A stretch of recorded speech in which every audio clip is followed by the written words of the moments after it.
I am the UFO, United Funk Official. To my dear friends, family, and folks at home, hi, hello, how are you? I am your host, David Day of D-Talk with David Day. That's me. How many times can I say my name at once? David Day. What's her name? David Day, that's me. D-Talk is your safe space to explore your creativity, to embrace your cringe, and to get critical. And today on the pod, we are going to talk about community. And we're going to talk about different communities and how you feel in them. There's going to be a lot of cringe moments. There's going to be a lot of maybe creative moments. And what's my third C? I'm doing really well already. There's going to be cringe moments here today. We have had so many beautiful, amazing guests on the pod. Some of my nearest and dearest friends of all time have been sitting beside me during the first season of this podcast. And I'm so excited that they all decided to join me and definitely because it's mine, I feel more of an ownership over it. But it's been nerve-wracking for some of my friends. So I'm so glad that I was able to share those moments with you on this D-Talk podcast. So if you haven't been back to listen to those other episodes, they are amazing. I have some pretty great friends. And I'm excited to bring you more friends and people who are going to teach us and teach me at the same time, because I'm really looking to learn from these people too, along with you, because they bring a different perspective. And everybody's so creative. Everybody's so unique too, which I love. And I'm going to bring that into our conversation today about community. But before we get any further into it, let's have a word from our sponsor. And girl, your sponsor is me. I'm out here doing all this other stuff. So send a link, comment, subscribe, do all the things. What I want to talk about today on the pod is me being the UFO, the United Funk Official.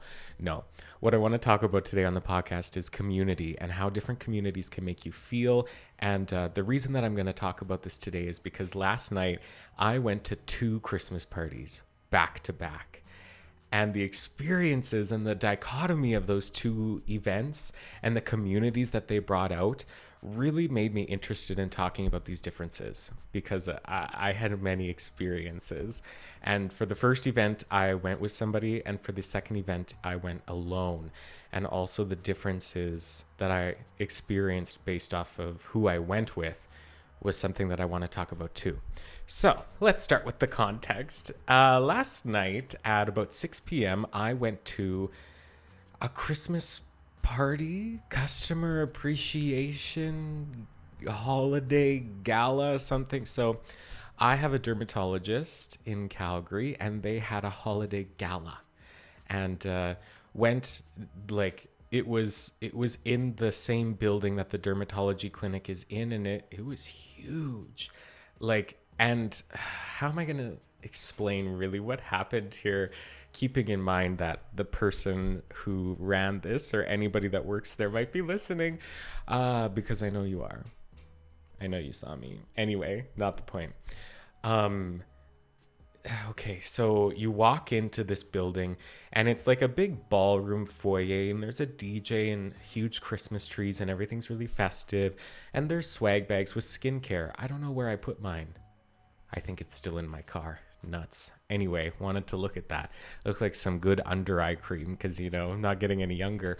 We got the swag bags, and then you were able to go upstairs and walk your way through, I don't know, maybe 15 different rooms, and each room had a different team in it of 1 to 3 people that were explaining a different procedure that you could pay to have done in their clinic.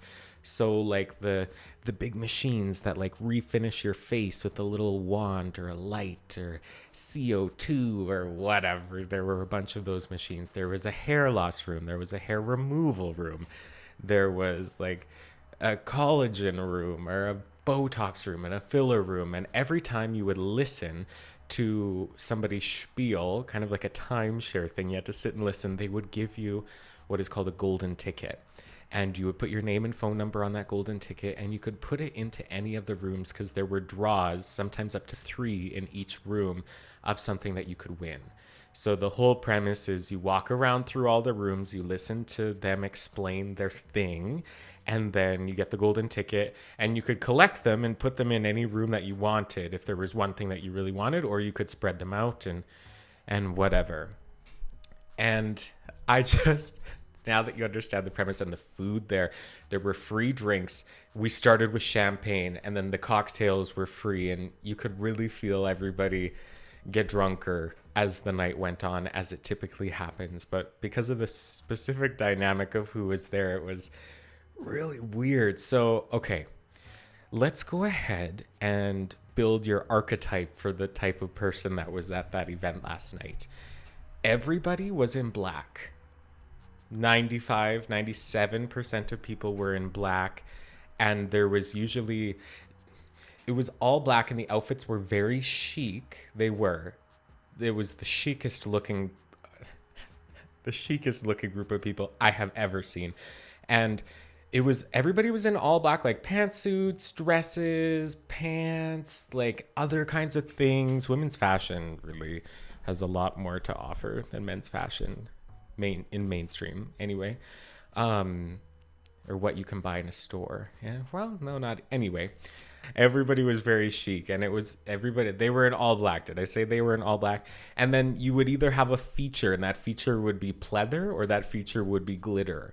It was really interesting. And so my outfit, I was in all black, but then a really bright pleather, shiny silver, like oversized jacket and black shoes. So I fit in perfectly there. I did gray and white makeup, just like what I'm wearing now, except gray instead of blue. And I really fit in there because I looked chic. I followed the dress code that I wasn't even expecting to. I'm just still in my Renaissance era. And everybody, because you think about it, right? Who is your target audience when you're offering filler and liposuction and cool sculpting and all of that? It's going to be people who have big under eye wrinkles, or like, I don't know. It's a mix of people who are older, who are starting to see, not even older. It's people who are starting to see the effects of aging, right? Those are going to be the main people that you want in there, or people that you can prey on the insecurities of. I'm sorry I said it, but when we are standing, it was so funny. When we're standing in the hair loss room, I could feel all three women who were working there, like, looking at my hair. It was the craziest thing ever. And then once I started to pay attention and following people's eye lines, people started to be really, like, making some passive aggressive comments at people that they thought would be interested, or by their determination needed, quote unquote, the service that they were selling. So they would talk to somebody who had like a lot more wrinkles on their face, with a lot more like determination and directness for like a facial refinisher pitch, than they were to the younger people who, like, through their eyes, didn't need that procedure. So yeah. And then something that I noticed too is that all the people that were working and like doing these pitches were really, really young. They were really young, beautiful women. Every last one of them. There was an older gay man who didn't really look older through the use of a lot of Botox. I'm assuming he was gay. He was giving me that. But you could just sense in the audience that people weren't like happy with themselves. And it wasn't really this like open space where you felt this sense of community. There was a lot of judgment being passed around, and there was an interesting dichotomy between the younger people there and the older people there. And the people that were giving the pitches were not doing them well. I'm sorry, they were not. And like, there's a way to be a presenter, and there's a way to sell things. And it's really similar to that of a performer or a teacher or somebody in a leadership position anywhere. And it became abundantly clear by like 2 seconds in the first room that they weren't comfortable giving these presentations. And nobody was serving genuine emotion. It was all very cold. It was all very robotic, and nobody was speaking in terms of science when they were explaining it. They were like quantifying it in ways that had obvious fallacies. So like, this is the first machine in Canada. It's the newest and greatest. We just got it. And I'm like, oh, how long have you had it? Oh, like 6 months. I'm like, is that still just got it? And then they were like anticipating people's concerns and trying to put out fires before they happened, in order to like just manipulate people into thinking that that procedure would be a good thing. instead of actually explaining the science behind it and what it worked. Because if I was going to listen and if I wanted anything as a logical person, I want to hear the science behind it. I don't want to hear you talk yourself in circles and just try to sell me on something that I probably don't need. I remember I did the laser. I've had a laser facial before. It hurt so much. It hurts so much. It hurts so much. And I have acne scars up here. It's like kind of like they are there. They're not something that I particularly notice. And just like regular facial blemishes and like texture to the skin, like everybody's skin has texture, doll. And I went because I had a coupon for it, probably acquired at some weird event like this, but this was years ago. And I looked like I had been sunburned for 3 days. And to be completely effing honest, because you're my friends and I'm not going to lie to you, I did not see a difference in the quality of my skin. And it was like a $500 procedure. And they were like, yeah, just come back. Like, I don't know, 3 times in the next 2 months and you'll see a big difference. I'm like, I don't really have a chief complaint for my skin at this moment. Like, as you can see, I am literally glowing. No, that's makeup and good lighting. And I know my angles. Everybody looks slightly wonky from straight on, or maybe they don't. Maybe that's just me. But like the reverse face filter, where you see the other side of your face on the other side, everybody's got a slightly wonky anything. That's the DDC from the BBC, Davina De Campo. Everybody got slightly wonky things. It's just a fact of life. It's symmetrical to a point. Sisters, not twins. Anyway, now that I have eliminated your need to listen to this podcast on 1.25 speed... No. We're going to take a short break here before we talk about the other Christmas party that I went to, so we'll be right back.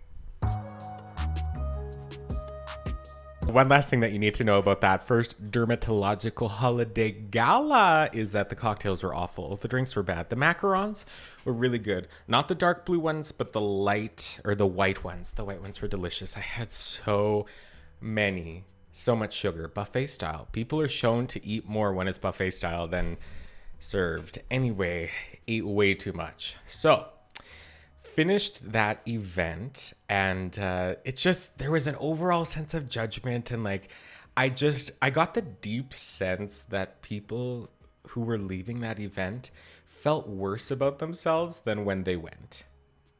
I don't think I did, but I was in on the joke, it felt like. And you know, like there's these TikTokers that do skits, like comedy sketches essentially, of like these really awful salespeople, or like a bad real estate agent, or like the property manager that doesn't care if you live or die. I forget her name, but there's so many of them who do those videos and they're awful, but that's the point. It's like, it's awful, but you can't look away. And I spend hours binging these like terrible cringy videos, but it's because the acting is done so well. And those cringy people do exist in real life. And that's that whole party last night. So that was really interesting to me. I had the best time, but it's because I was in on the joke, it felt like. And a lot of those people working there did not feel like they were in on the joke. Anyway, so after that was over, they did have a $25 Uber credit for everybody. You just scanned a QR code and it went directly to your account. So that was pretty slay. I'll give them that. And then I went to a communist Christmas party show at the Attic in downtown Calgary.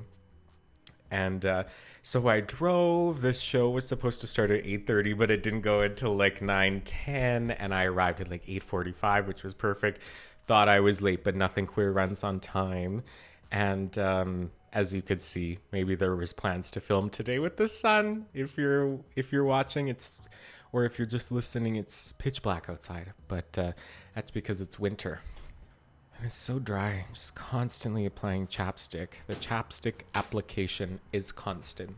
So that doesn't work at all. That looks so bad. I have this like disco hat that I've been wearing, that I haven't been wearing because it's just sitting here because it doesn't fit over the headphones. Okay, so then I went to this communist Christmas party, right? Which it's a gag. Like, it was a joke, it was a kitsch, but it was done really well, and there was drag and comedy and singing and slam poetry about capitalism, and it was just a lovely camp time. And immediately from when I walked in, like the outfits obviously were different. Most people were not in all black. They were in bright colors and what they wanted to wear. And people were obviously more comfortable. And it's interesting because there probably was a similar amount of alcohol from the dermatology event to like the drag show. And people were so much happier.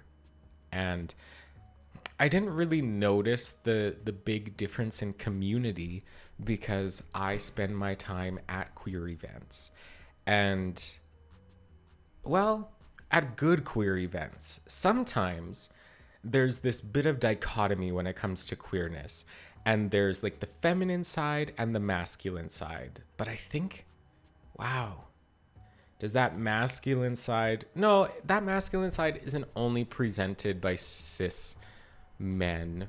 Maybe it's like the toxic masculinity side. I've never met anybody in the trans community who is toxically masculine. Toxically? Is that a word? I'm sure they're out there. I've never met that person, and I don't think they exist nearly the same as the numbers of the toxic masculinity that exists among the cis community. Yeah, anyway, trying to get my words right here and say what I mean. So sometimes there's this dichotomy in the queer community, especially among men, right? I'm sure it exists for women too.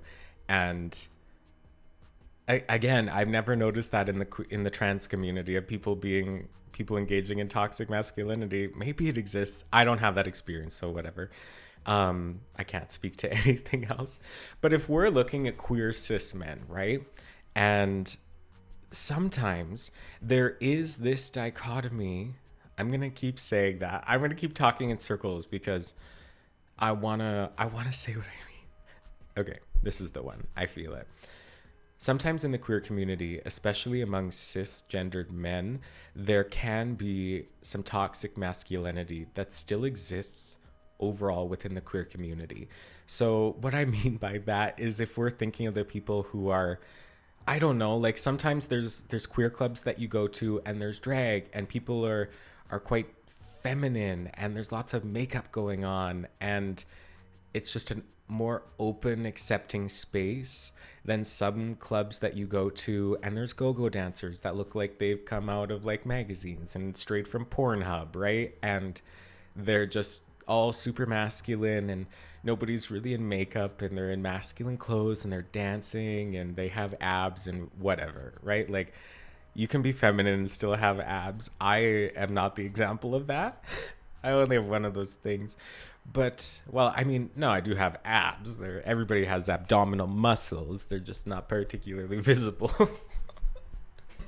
Anyway, and so not all queer events are safe for all queer people, which is, a really depressing sentence. But there are places, even in Calgary, where that masculine side is seen as more important and valid and maybe would lead to a higher monetization through the perspective of that bar or club or anything that I'm just imagining in my head, not anything in real life, of course.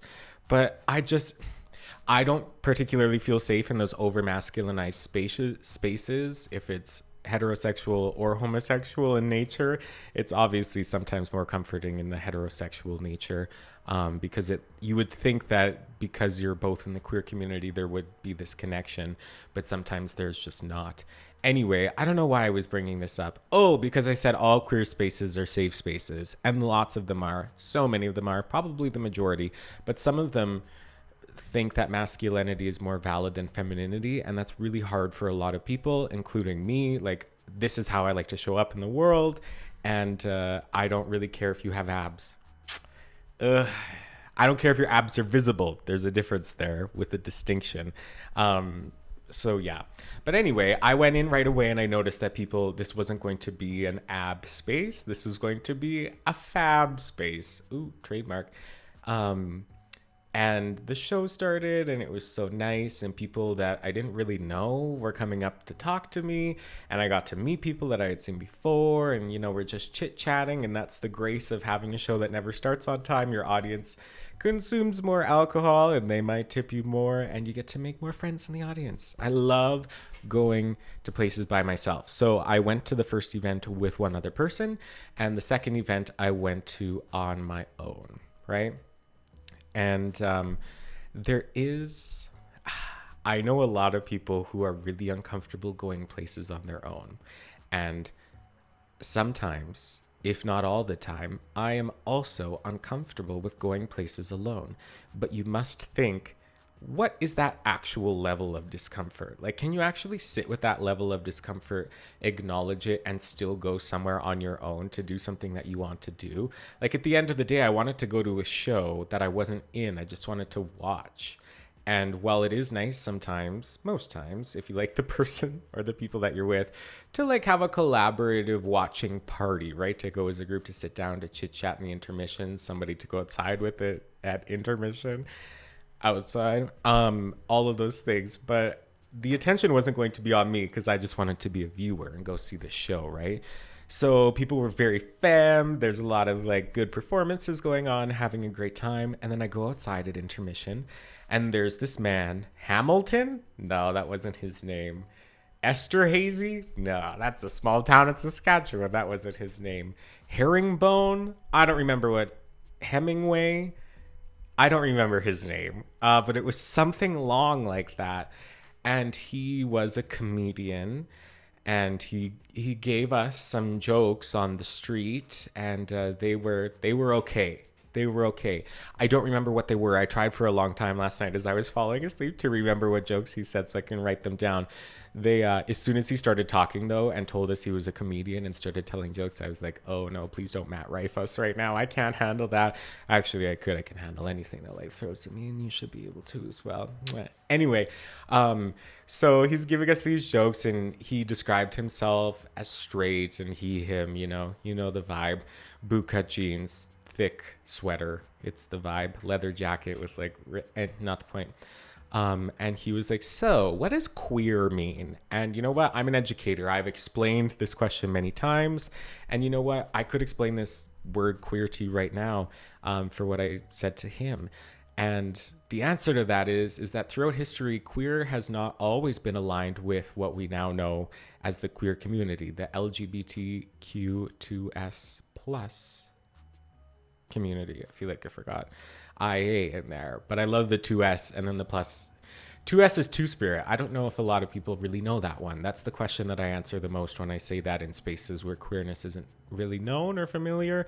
And 2S is the indigenous representation of a two-spirit person, somebody that identifies both within the masculine and feminine qualities of the human experience and can fluidly move throughout them, or have an even balance that's consistent over time. And so he said, what is queer? And throughout history, that word hasn't always been assigned to the queer community. From what we know now, the actual definition of queerness, I mean, I could look this up and tell you, but I'm almost positive. The definition of queerness is that it's just something that's different. Like queer and different have been synonymous through time. I wonder what that time period was. But queer then quickly became a word to describe gay people, gay, trans, bi, lesbian, the whole lineup, because those expressions were different from the normal. And then as I'm explaining this now, I'm like, I don't know if I like that answer, because being queer isn't being different, is it? Like, okay, I just, sometimes when I am in my elevator here in my building and I have like a drag face on and like a wig cap and a beanie in my suitcase and whatever, or even if I just go like this, like, is this really that different to you? Is this so overwhelmingly different that you need a different word to categorize me? I just slapped on some color and sparkle and put on this hunty jacket. So, okay, so queer, the first thing it says, it has it as a describing word, and two other synonyms are strange and odd. She had a queer feeling that they were being watched, right? Peculiar, unusual, strange, bizarre. and then denoting or relating to a sexual or gender identity that does not correspond to established ideas of sexuality and gender, especially heterosexual norms. So queer Greek culture has featured gay themes since the 1980s. Love that. And then a verb is to spoil or ruin an agreement, event, or situation. Reg didn't want somebody meddling and queering the deal at the last minute. Ooh, I kind of hate that. Ooh, I hate that one a lot. So queer is an umbrella term for people who are not heterosexual or are not cisgender. But I like queer too as an adjective, a describing word. Like an outfit can be really queer, and that's usually a term of endearment for me. So I said some mixture of these things to this man, and he was like, yeah, like I'm straight, I've never been to a drag show before. And he just kept commenting about how open he felt the space was and how nice people were and how obviously happy people were in that space last night. And it made me think back to listening to so many people throughout my history of going to drag shows and being in drag shows. I've even heard this from my own mom, and people are like, I just can't believe how happy everybody is here and how open everybody feels and accepting. And there's just this base level of such kindness that people are giving to everybody in the room, not just the people that they came with, but everybody. And what a beautiful space for me to be able to go as somebody on their own, because I was able to connect with so many people right away, lots of them that I had never met before. And there is this difference in good queer events that have that as a baseline. And I was thinking for this for so long. I didn't go to bed until like 3 a.m. because that's why we go to queer events. That's why I go to drag shows. That's why I love to be in drag shows, is because in that space, you are able to do whatever you want because it is a space of no judgment. You know, there is another world that's being created. There is, exclusive to the Renaissance that Beyonce has been serving us for the last 2 years, there is a Renaissance happening right now. And there is a new world order that is slowly being manufactured, and there is a new way of living that is not capitalism. Capitalism, thankfully, is starting to crumble. Hopefully. Somebody let it crumble. And there is a new way to be happy. Maybe not a new way to be happy. Like, we've talked about this on the podcast before. Do you know that many people who are actually happy? Because I don't. And most people who don't exist in the queer community or spend time in those spaces don't appear to be happy. To me, there is a direct correlation for people that are in queer spaces and they are happier overall.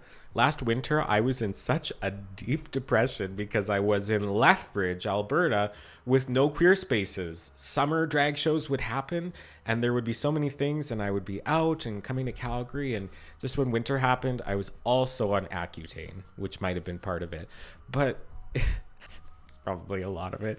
But just to be able to interact with queer spaces can just be so good for the soul. And every time I go to a drag show, and it's not just because of performer, because sometimes when I watch somebody do something, I go, oh yeah, I want to do that, or work something similar to that, or I'm inspired by what they bring to the table and it inspires me. So I love to go for that. I love to go for the entertainment. I love to go for just that gayness and that, and those are my people. And I just, you don't need to know somebody to be able to enjoy them perform. And you don't, oh, here's something else. You don't necessarily have to like what somebody's bringing to the table in order to appreciate it either. That's a really big thing. And this has been said before, but the culture of Drag Race has really perpetuated this idea that everybody out in the world is here judging drag queens and assessing what they bring to the table. And their set of criteria is not really a valid set of criteria. It might be on Drag Race, but drag is expression, drag is art, drag is fun, drag is nonsense. It's all of these things rolled up into one. And what is important for one person is probably not important for the next, right? Like what I bring to the table in my drag is completely different from everybody else that I'm outperforming with. Everybody is just so unique and in their own lane. And that's been a big piece of learning for me. I've always felt that, but to actually live it is a little bit different. You can appreciate somebody's art and what they bring to the table, even if you don't particularly like it. Art is supposed to evoke feeling. And if that feeling, I've said this to classes. I've said this to like classes of art students before. So I don't mean it in a sense of like drag. There's no, well, no, I have seen drag that does disgust me, but because it's like I've seen Dragula, right? Like some of those things are terrifying and disgusting, but that is the point. The point is to evoke feeling from your art. So if you are uncomfortable by something that you're watching, ooh, what a gorgeous time for you to maybe do a little bit of introspection to understand why that's disgusting you, or why it's making you uncomfortable or angry or sad or depressed. And why am I crying? I cry all the time at drag shows. Super easy to make me cry while watching art. And because of that, I love going to any kind of show. Doesn't need to be drag. I'll watch anybody do anything. That sounds so weird and vague, but like if there's a seat and a stage, I'll see what you have to offer. Again, it sounds so weird, but like if you have a talent or something that you want to show me, I was at a drag show I think 2 weeks ago, and a performer came out in, I think it was like a Free Willy drag inspired number, but there was no music, and it was a spoken word piece that they had written, and it was all about, I think, Free Willy. It was definitely ocean and whale related, and like the audience lived, and like I did too. It was fantastic. Was that the same or even close to anything else that was served on that stage up until that point or after? Absolutely not. It was so different. It was crazy. It was ridiculous. It was insanity, but it was great, and it was drag, and that's what that performance is supposed to be. And that was the kind of space that I was in. And so many people feel this at a queer event. And then the mind might wonder, what if our whole existence was like this? What if all of the spaces that we built and interacted with had this deep sense of openness? Well, I'm here to tell you that it's a possibility, and it is the direction that our world is going in, because queerness needs to expand and there needs to be more queerness. There is a quote, I forget their name, but they're a TikToker and they're a swimmer, and they have really light blonde hair that can go curly, and the fashion is always great. It's a 3-namer. I forget that person's name. Anyway, but there is a quote, and that it's that queerness is not unprofessional. What I'm looking for in the world, for those around me and for myself, and what I can bring to the world, is that I want to see queerness in more professional contexts, right? I have already brought queerness into education. There are so many people. That's something that baffles my mind too, is that there are so many queer people. There are so many performers in the city of Calgary who are also teachers. And that is so inspiring to me. If you don't know that about me, I have worked as a teacher for 4 years. My teacher education took 2. And I've taught summer camp and piano lessons and dance classes. I should not have taught dance classes, and maybe shouldn't have had piano classes, but I was a really good drama instructor, and I've done that for like 8 years exclusive to my time in education. 4 years taught in grade 4 for 3, grade 2 for 1. And so I have this experience as a teacher, and there was a while, because I kept hitting so many walls with queerness in education. I was in a really small town, and I don't want to use that as an excuse, because it's not, but it is maybe a bit of a rationale only for me as somebody struggling under that oppressive structure, and other people suffering under oppressive structures, as something for you to think through in your mind of like, it's a small town, maybe that's why they're homophobic. And lots of them were not. This is not, but it is connected to that event last night, right? Like that first dermatology event where everybody was superficial and nobody was genuine. Like that's a big part of the community that I used to be a part of. And that's where I came from. That's where I go. Where did you come from, Katnajo? I might be losing steam here. Okay, let's take one more break. I'll be right back. All right, so we are here for our last segment on D-Talk. I'm your host, David Day, and today we're talking about community and the differences in and the differences in community, and how that can make a really big impact, and not only on your individual life, but on the world and for the generations that we're going to leave behind us. Now, we've talked through the differences in queer spaces, in not queer spaces, in masculine queer spaces, and in feminine queer spaces, and the differences there. One thing that I'd also like to talk about is going alone places. We did start talking about that a little bit, but I kind of went off the track. I love going places by myself. It's one of my favorite things. I also find it kind of terrifying, right? Doing those things that makes you uncomfortable can force yourself to grow, which can be really meaningful and powerful. But I love going somewhere on my own and displaying open body language to almost everybody that you can. And there are people that will come up to you. I'm sorry, but if you go somewhere on your own and you're displaying open body language and you have good energy and you're ready to interact, people will come up to you and interact with you. And if they don't, it's because you're not displaying that sense of openness, that you are interested in making a connection with somebody. Not in a romantic way. Maybe you want it to be, and that can work in that situation as well.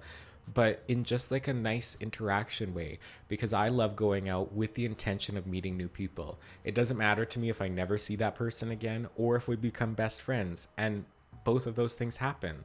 I've met some of my closest friends in the times that I have went out alone to things and done things by myself, because there is a level of closed offedness that you inherently give off to other people if you're in a group, especially if you're having a great time with somebody else and you're only focused on them, unless you're both giving that open body language to other people, which is a fun time as well if you have another extroverted friend.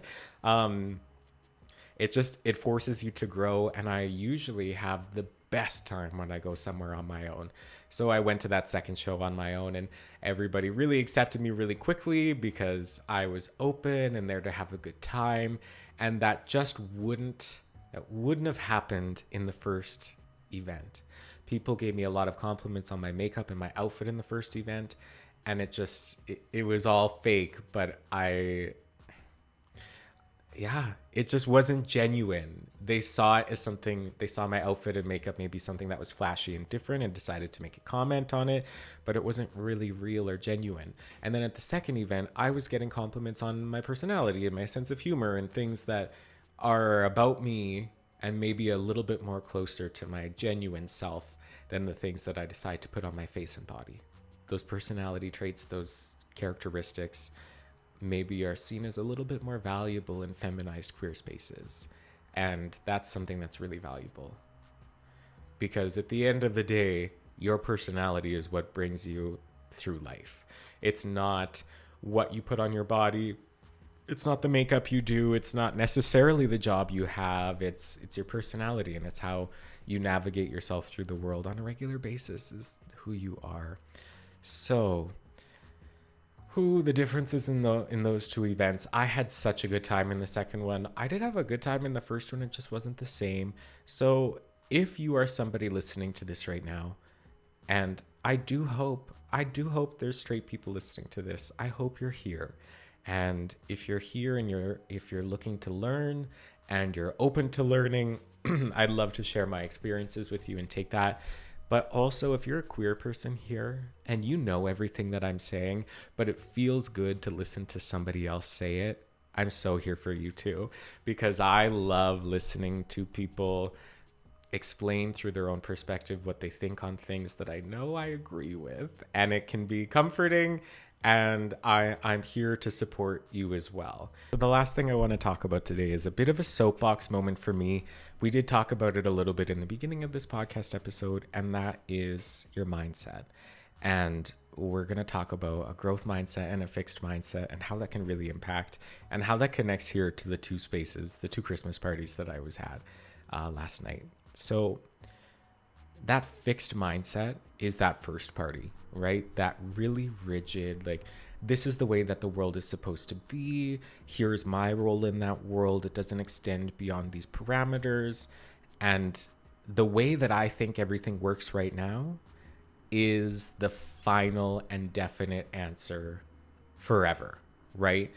and that all of the ways that I think are the ways that I think, and that's just the way it is. If anybody ever says that's just the way it is to you, you need to either run or really be there to like argue with that person. I'm sorry. Like, oh, anyway, there are so many things in this world and they're built with no reason, or the reason is really bad for a group of people and it's done that way on purpose. So sometimes things need to be changed.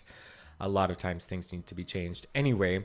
And just that superficialness and like that really shallow nature, and that's the fixed mindset, right? I can picture a meme from middle school and it's an angry rat holding a paintbrush and it goes, no practice, only good. That's that fixed mindset, right? That first event. And then there's a growth mindset, right? Your ability to be able to change the ways that you think when you are faced with new information, to be able to modify, it's called your schema, right? The ladders in your brain that connect all of the things that you know, right? Those neural connections. If you can't build new ways of thinking or modify old ones, you're doing not only yourself a really big disservice, but you're doing the world a disservice, because your closed mindset can really start to affect others around you, especially if you are leading other people in the world as if you are a parent. Teaching kids to have closed mindsets is a really rough go, because if you're a kid or you're somebody who's coming into their own, growing up at any point in the world, which is all of us, having a fixed mindset makes it really hard to learn. Right? That's why I really appreciated Hemingway that came to the show last night, because that was all new for him. And he was building new schema in his brain in order to incorporate some new information. And that is a really beautiful place to be, right? This also connects too with like the people that were commenting on my makeup and saying, I wish I could do that. I could never do that. Is that you? Babe, you have to understand that experts see differently than novices. I am not calling myself a makeup expert, but I am somebody who does have a fair amount of makeup practice now. I've got myself in drag. I'm probably getting close to, I don't know what I said earlier, 50 times, 60 times. Maybe it's up to 100, maybe it's 30. I don't know. But I've had enough experience now with my makeup that I can whip together a pretty good look, or a look that I enjoy, because makeup is for the wearer more so than everybody else. Because I have that practice. So don't look at something that you perceive as difficult and go, I could never do that, if you haven't put yourself through the actions of trying and failing and trying again. To be able to work towards a skill, like if you could do everything flawlessly from the beginning, life wouldn't be much of a journey. And sometimes your journey is to start out at something really badly. And I'm so loud and adamant about that one, because when people say something, oh, I wish I could do that, I wish I could wear that, I'm like, you can. And that attitude is not great to meet somebody with. When they have a closed mindset, it does not give you, you catch more bees with sugar than salt or whatever. But like, you have to be able to see that experts see differently than novices. So I'm able to do my makeup in a faster, maybe more precise way than somebody who doesn't have that experience. And it's the same thing for somebody who's going to a drag show or doing something new in their life, or even just being confronted with some internalized homophobia or racism. If you don't have that open mindset and ability to incorporate new information into your brain, it affects you, because then you're not able to move along in the world in a way that supports everybody. And then your mindset inherently wears off on the people that are around you. And God forbid you're somebody who's around a lot of people and has a power of influence, because you can really do damages to groups of people. And that all seeps into the general human experience, whether you think it does or not. That's also something else that I want to say, is that you as a person have so much more impact on the world that you think you do. It's actually stunning how much each individual person on this earth has an influence. And a lot of people don't see it, which is why a lot of people's influence is small and maybe insignificant. But just you showing up in the world in an authentic way can have so much meaning and impact on the world in positive ways that, and I think the problem is that you don't see it. You don't see it, at least in the beginning, right? So going out of your way to be kind to people, to just just being a good person who's able to organize new information in their brain. Like I keep saying it, but you have those closed-minded people in your life where you're looking at them and they're doing something so roundabout and something that takes so long. What was my example before of like meticulously painting the bottom of a pan with butter and then flouring it instead of just doing the Pam? Like we have those people in our lives that like are painstakingly buttering and flouring like a pie plate, and you're like, did you know you can just use Pam? And they're like, no, this is the way it's always been done, and this is how I'm gonna do it. Even if it takes 10 times longer, it makes a mess and still has the pie stick to the bottom because that's the way we do things. Yeah, it's a dangerous way of thinking. That this is the way that it's always been done, so this is the way we're gonna do it. And that's kind of that first event that I was at. So my final advice to you, dear babies, here on this episode of D-Talk with David Day. That's me. What's her name? David. My advice to you, dear babies, is go out there and do things that you are bad at and that you enjoy. Work on those skills that you want to work on and be okay with being the fumbling fool who knows nothing as they're attempting something new.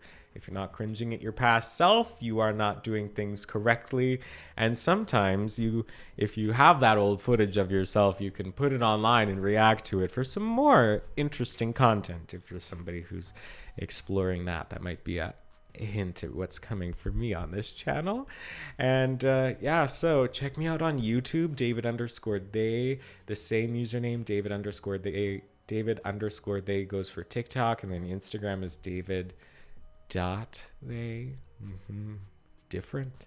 Yeah. Positive message. Okay. And until I have been your host, David They, thank you so much for joining me on this episode of D-Talk, Community and Femme Queerness.